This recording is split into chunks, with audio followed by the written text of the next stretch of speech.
சத்தியமா சொன்னா சோலோ ஃபாஸ்டா சத்தியமா ட்ரிகர் ஆவீங்க. அப்ப இருந்தாலும் தெரிஞ்சுக்கோங்கடா. இந்த நேத்து ரிலீஸ் ஆன சோலோ பார்த்துட்டு எல்லாரும் வந்து அப்படி இருக்கு இப்படி இருக்கு லைவ் ஆக்ஷன் தான் வரப்போகுது, அவ்வளவுதான் சோலோ தெரிவிக்க விட போகுது. அப்ப நான் பில்டப் கொடுத்துட்டு இருக்கீங்க. பட் அதெல்லாம் ஒண்ணுமே கிடையாது. ட்ரெய்லரே ஒண்ணுமே கிடையாது. என்னடி சொல்ற?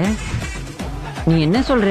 லைக் வந்து உங்களுக்கே தெரியும், இப்பதான் ஒரு 3 வாரம் முன்னாடி ஏஓடி வந்து ஏஓடி அப்டேட் அப்படின்னு சொல்லிட்டு 5th anniversary மாப்பா கொண்டாடிருப்பானுங்க. கொண்டாடி முடிச்சுட்டு ஏஓடி பத்தி அப்டேட் வரும் அப்படின்னு பார்த்தா பெருசத்துக்கு வாயில வச்சிருப்பானுங்க. அதோட கேவலமா பண்ணலாம் இவனுக்கு. லைக் வந்து இப்பதான் 2 நாள் முன்னாடி அனிமே எக்ஸ்போ அப்படின்னு சொல்லிட்டு ஒரு ஈவென்ட் நடந்தது. இது எப்படின்னா இந்தியாவில் நடக்கிற ஈவென்ட் மாதிரி கிடையாது, நார்த் அமெரிக்காலேயே பெரிய ஈவென்ட் இந்த ஈவென்ட் தான். கிட்டத்தட்ட இந்த ஈவென்ட்லயே வந்து 4 லட்சம் 5 லட்சம் மேல ஆள் இருப்பாங்களாமா. சோ அவங்கள கவரணும், அவங்கள புச்சு போடணும், அவங்கள மறக்க கூட வைக்க கூடாது. அப்புறம் மட்டும் தான் இந்த ட்ரெய்லர் ரிலீஸ் பண்ணி வச்சிருக்கானுங்க. நிறைய நினைப்பீங்க அப்ப என்ன ப்ரோ இது உண்மையா கிடையாதா ப்ரோ அப்படின்னு கேட்டா இது உண்மையே கிடையாதுன்றதுனா உண்மை.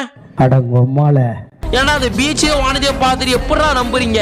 ஸோ ஜஸ்ட் இது பாப்புலாரிட்டி பண்றதுக்காக மட்டும்தான், வேற எந்த நோக்கத்தும் கிடையாது. அண்ட் சேம் டைம்ல வந்து இது A1 பிக்சர்ஸ் எடுத்ததும் கிடையாது. லைவ் ஆக்ஷன் எடுக்கிற ஒரு டேரக்டரை கூட்டு வந்து தம்பி எடுத்து கொடுத்துருப்பா அப்படின்னு சொல்லிட்டு A1 பிக்சர்ஸ் கேட்டதாகவும் அவர் எடுத்து கொடுத்ததா மட்டும்தான் இந்த கதை. ஓகேவா? அதுவும் ட்ரோன் மூலம் எடுத்திருக்கானுங்க. ஸோ இந்த எல்லாம் சொல்லணும் அப்படின்னா இது ஒண்ணுமே கிடையாது. இது மூலம் வந்து லைவ் ஆக்ஷன் வரப்போது கிடையாது. இந்த சீன் அனிமேலே வரப்போது கிடையாது. இந்த சீனே வேஸ்ட் சீன் மொக்க, அவ்வளவுதான் முடிஞ்சிச்சு. அப்ப என்ன ப்ரோ பீச் டென்ஷன் தான் வராதா ப்ரோ அப்படின்னு கேட்டா சீசன் 1 சீசன் 2 பார்த்தா அதுலயே பீச் டென்ஷன் தான் இருக்குது.